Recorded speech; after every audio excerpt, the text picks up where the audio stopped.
अस्सलाम वालेकुम। उम्मीद करता हूँ कि आप सब लोग खैरियत से होंगे। सो आज की हम इस वीडियो में बात करेंगे कि स्टडी प्लान किस तरह से लिखा जाता है, उसके कौन कौन से एलिमेंट्स हैं, आप किस तरह से स्टडी प्लान जनरेट कर सकते हैं और कौन कौन सी चीज़ें एक्चुअली में मैटर कर रही होती हैं for the Chinese government scholarship. So in this video we will talk about how to write study plan and what's a good sample which can help you to win Chinese government scholarship, either it's CSE, university scholarship or regional scholarship। ठीक है, तो study plan के कुछ कुछ section हैं जिनको थोड़ा सा मैंने हाईलाइट करके एक सैम्पल बना के यहाँ पे रखा हुआ है गूगल ड्राइव पे, जिसका लिंक मैं डिस्क्रिप्शन में भी दे दूँगा। आप यहाँ से एक सैम्पल ले सकते हैं, इसको देख सकते हैं, लेकिन आपने ख्याल करना है कि सेम टू सेम इसको उठा के नहीं डाल देना। इसको मतलब आइडिया ले लें, यहाँ से पॉइंट्स देख लें किस तरह से लिखा हुआ है, तो आपने खुद ही लिखना है अपना। ठीक है, सो लेट्स टॉक अबाउट कि स्टडी प्लान में क्या क्या चीज़ें आपकी इंक्लूड हो रही होती हैं। और ये सारा कुछ CSE की ऑफिशियल वेबसाइट पे भी अवेलेबल है, आप वहाँ से भी इसको विज़िट करके सैम्पल ले सकते हैं। ठीक है, तो बेसिकली मैंने भी यहीं से ही लिया हुआ है, कुछ चीज़ें खुद की जनरेट की हुई हैं, कुछ वहाँ से इसको इंक्लूड करके आपके सामने एक सैम्पल पेश कर रहा हूँ कि मतलब आपको आइडिया हो जाएगा कि किस तरह से आपने स्टडी प्लान लिखना है। सबसे पहले आपका आ जाता है एकेडमिक बैकग्राउंड। एकेडमिक बैकग्राउंड में आपने क्या क्या लिखना है। अब सबसे पहले इसमें आपने अपने एजुकेशनल इंस्टीट्यूशन, अपनी एजुकेशन बैकग्राउंड, आपने मतलब आपकी एजुकेशन क्या है, आपने क्या किया हुआ है, आपकी मेजर्स क्या हैं, आपने डिग्री कहाँ से ली है, इंस्टीट्यूशन कौन सा था, आपका CGPA कौन सा है। ठीक है, इसमें आपने बेसिक चीज़ें अपनी एजुकेशन के बारे में सब कुछ बताना है थोड़ा थोड़ा करके। ठीक है, इसमें लिखा हुआ है सारा कुछ, ये आपने खुद ही पढ़ लेना है। मैं इन पॉइंट्स पे बात करूँगा जो आपने करनी है डिस्कस अभी इस एकेडमिक बैकग्राउंड में। जो सबसे पहली हेडिंग है, दोबारा सुन लें स्टडी प्लान में, वो आपकी एकेडमिक बैकग्राउंड है, जिसमें आपने अपनी अपनी एजुकेशन के बारे में बताना है, अपनी क्वालिफ़िकेशन को डिस्कस करना है कि आपने किस चीज़ की डिग्री ली हुई है, कौन सी इंस्टीट्यूशन से ली हुई है, और आपकी CGPA क्या है और आपके मेजर्स क्या थे उसमें। ठीक है, उसके बाद आपके आ जाते हैं ऑनर्स एंड अवार्ड्स। अगर आपके कोई ऑनर्स, आपने कोई अवार्ड्स विन किया है अपनी यूनिवर्सिटी के ड्यूरेशन में या इससे पहले, तो वो भी आप इसमें डिस्कस आपने करना होता है। ठीक है, और इसके अलावा अगर आपने अपने फाइनल ईयर्स में कोई रिसर्च लिखी है, कोई थीसिस पे काम किया है, पब्लिकेशन की है, तो उसके आपने रिजल्ट्स, उसका नाम वगैरह, वो भी आप यहाँ पे डिस्कस कर सकते हैं। Okay, next thing is that आपने अपने एक्स्ट्रा करिकुलर एक्टिविटीज़ को भी हाईलाइट करना है, थोड़ा सा मतलब ऐसे एक आध सेंटेंस में बता देना है कि आपने इन इन चीज़ों में पार्टिसिपेट भी किया हुआ है। और अगर आपकी कोई इंटर्नशिप है, कोई रिसर्च असिस्टेंटशिप है, तो उसको भी आपने एकेडमिक बैकग्राउंड में डिस्कस कर सकते हैं, आप उसको किया जा सकता है। ठीक है, अब ये मैंने पॉइंट्स आपको बता दिए हैं कि कौन कौन से पॉइंट आपके एकेडमिक बैकग्राउंड में कवर होते हैं, तो आपने यहाँ से देख लेना है कि आप एकेडमिक बैकग्राउंड में एक्चुअली क्या लिखना चाहिए आपको। और फर्दर उसके लिए आपको एक एज अ सैम्पल ये मॉडल के लिए ये पैराग्राफ भी दिया हुआ है, इसको भी आप रीड आउट कर सकते हैं कि ये किस तरह से लिखा हुआ है। ठीक है, ये इस तरह से आपने अपना एकेडमिक बैकग्राउंड लिख लेना है। ये वर्डिंग आप पे डिपेंड कर रहा होता है, या जो आपका टोटल वहाँ पे मेंशन किया होता है कि आपने स्टडी प्लान जो है ना कितने वर्डिंग का लिखना है। बाज़ औक़ात 1000 से अबव होता है, तो कुछ स्कॉलरशिप ऐसी होती हैं जो 6 से 700 भी मांग रही होती हैं, और कोई 1000 से अबव वर्डिंग की बात कर रहे होते हैं। तो ये आपने अपने सेक्शन बना लेनी है, इतना छोटा भी नहीं होना चाहिए, एटलीस्ट वर्ड की एक पेज तो होना चाहिए। ठीक है, इसको आपने डिटेल से थोड़ा सा एक्सप्लेन करना है, इट मैटर्स लॉट्स। बैकग्राउंड के बाद आपने बात करनी है आपकी पर्सनैलिटी। अब आपकी पर्सनैलिटी में क्या क्या चीज़ें आ रही होती हैं, ये देखिए मैंने इसको भी हाईलाइट किया हुआ है कि आप अपनी पर्सनैलिटी के पैराग्राफ में क्या चीज़ें इंक्लूड करेंगे। सबसे पहले होता है आपका कम्युनिकेशन स्टाइल। आपने बताना है कि मतलब आप अपने आइडियाज़ को किस तरह से एक्सप्रेस कर रहे होते हैं, आपका कम्युनिकेशन स्टाइल कैसा है, आपकी कम्युनिकेशन स्किल्स कितनी अच्छी हैं। ठीक है, उसके बाद आपने बताना है कि what are your interpersonal skill, मतलब आई मीन टू से कि how you interact with others, कि आप सोशली कैसे हो, आप अपनी पर्सनैलिटी बतानी है कि कम्युनिकेशन किस तरह से करते हो, अपनी कम्युनिकेशन में अपने आइडियाज़ को एक्सप्रेस कैसे करते हो और दूसरों से इंटरेक्ट कैसे करते हो, सोशली आप कितने आप में ओपननेस है। ठीक है। उसके बाद थर्ड थिंग है आपकी अडेप्टेबिलिटी, आपने डिस्कस करनी है कि मतलब कोई न्यू आइडियाज़ होती हैं या चेंजेस होती हैं तो आप उनमें या न्यू इन्वायरमेंट में, न्यू कल्चर में अपने आप को किस तरह से अडेप्ट करते हो, किस तरह से आप अपने आप को उसके मुताबिक ढाल रहे होते हो। ठीक है, अडेप्ट कर रहे होते हो ख़ुद को। फिर आप अपनी अपनी लीडरशिप क्वालिटीज़ बतानी है, अपनी प्रॉब्लम सॉल्विंग की जो स्किल्स हैं, जो कैपेबिलिटीज़ हैं, उनको आपने हाईलाइट करना होता है कि आपके पास मतलब you have the leadership ability to deal with the people, to lead the people.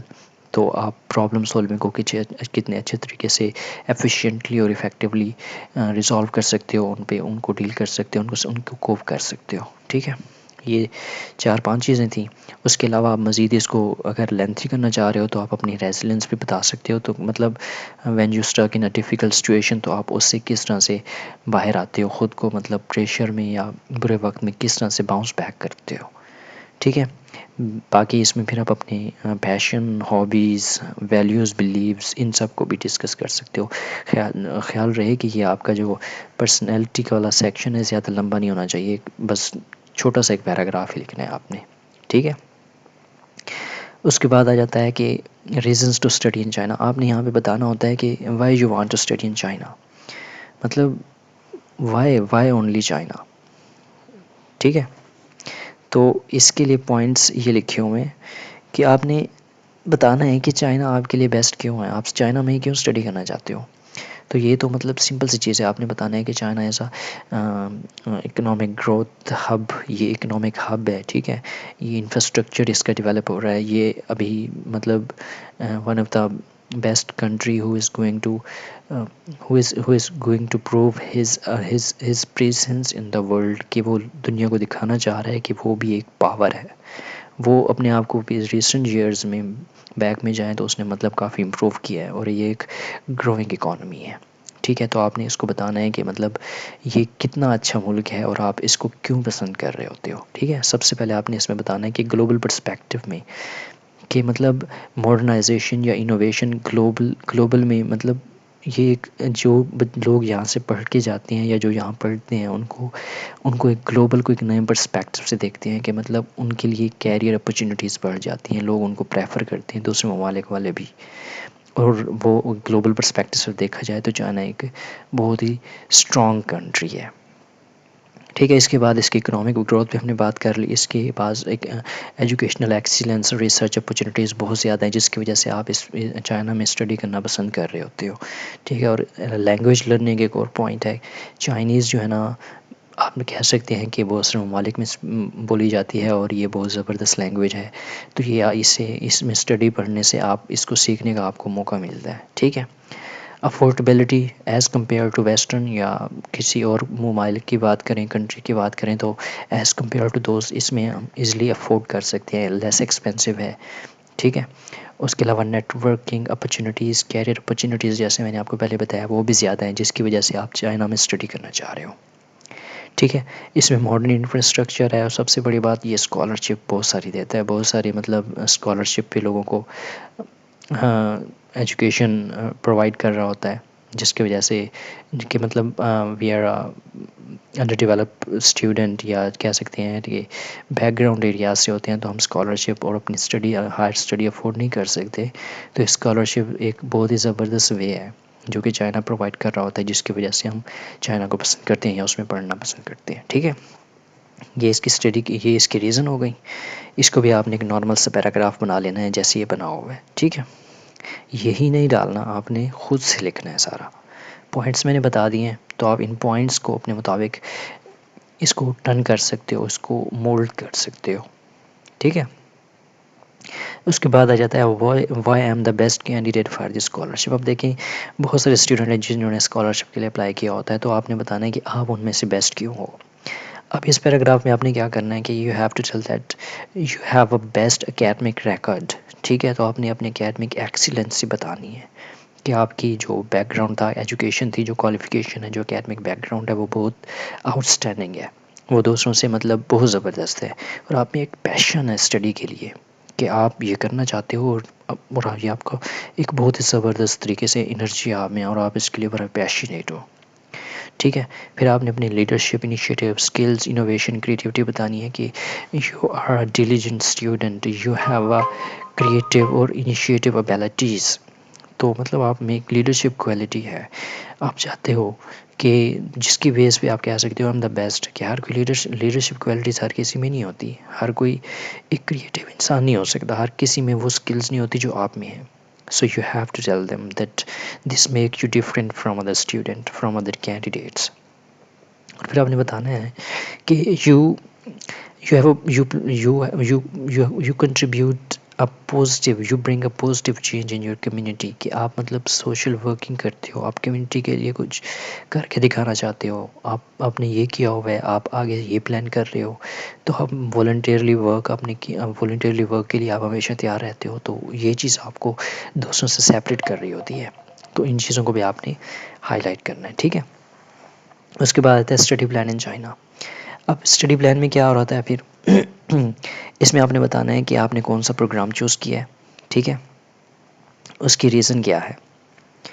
और फिर आपने चाइना की सर्टेन यूनिवर्सिटी में एडमिशन करना है, तो सर्टेन यूनिवर्सिटी आपने चूज़ की है, तो उसकी रीज़न क्या है उसको आपने हाईलाइट करना है कि यूनिवर्सिटी की रेपुटेशन क्या है, फैकल्टी कैसी है, ठीक है, उसके यूनिक फीचर्स कौन कौन से हैं जिसकी बेस पे आपने इस यूनिवर्सिटी को सिलेक्ट किया है।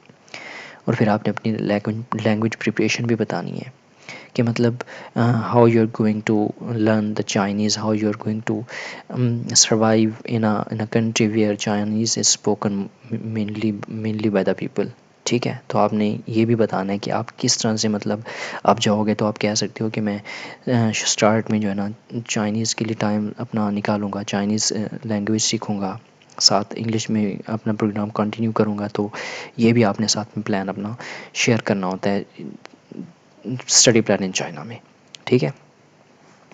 उसके बाद आपने अपने एकेडमिक गोल्स भी बताने हैं कि आपने मतलब आपका रिसर्च इंटरेस्ट क्या है, प्रोजेक्ट जिसको आप करना चाहते हो वहाँ जाके उसको भी आपने थोड़ा सा एक्सप्लेन करना है। फिर आपने अपनी कल्चरल अडेप्टेशन के बताना है कि मतलब आप किस तरह से कल्चर को अडेप्ट करोगे वहाँ जाके, किस तरह से वहाँ सर्वाइव करोगे चाइना के कल्चर को, ठीक है। इसको भी थोड़ा सा मतलब एक आध लाइन में, एक आध सेंटेंस में आपने एक्सप्लेन कर देना है।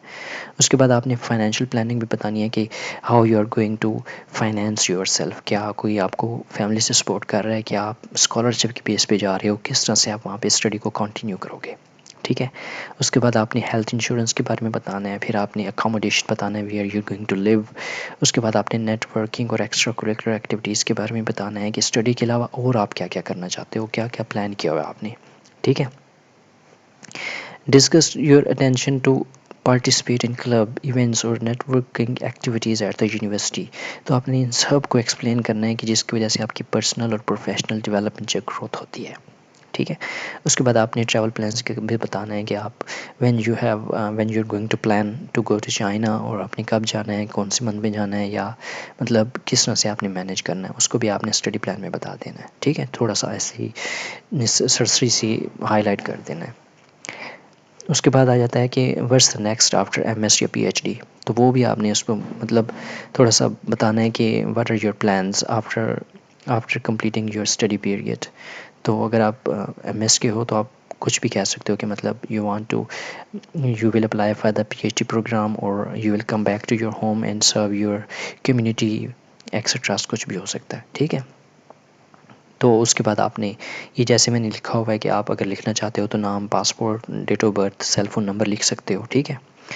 तो ये बस एक मैंने कोशिश की है कि एक स्टडी प्लान आपको फॉर्मेट दे दूं, और ये जो फ़ाइल है ये भी जी ड्राइव में पड़ी हुई है, और इसका लिंक मैंने ना कमेंट में भी शेयर कर दूंगा और डिस्क्रिप्शन में भी दे दूंगा। अगर आप इसको देखना चाहते हो एक बार तो आप देख भी सकते हो, यहाँ से आइडिया ले सकते हो, यहाँ से पिन पॉइंट्स निकाल सकते हो और अपने मुताबिक आप इसको अडॉप्ट कर सकते हो, इसको लिख सकते हो, ठीक है। और अगर फिर भी आपको श्योर है तो मतलब यू आर नॉट श्योर कि that you can work on your study plan, आप लिख नहीं सकते, तो आपको कोई इशू आ रहा है तो आप पर्सनली, व्हाट्सएप नंबर भी दिया होगा डिस्क्रिप्शन में, कमेंट्स में या वीडियो में, ये वीडियो में भी दिया हुआ है व्हाट्सएप नंबर, ये देखें तो आप इनबॉक्स करके भी हेल्प ले सकते हो।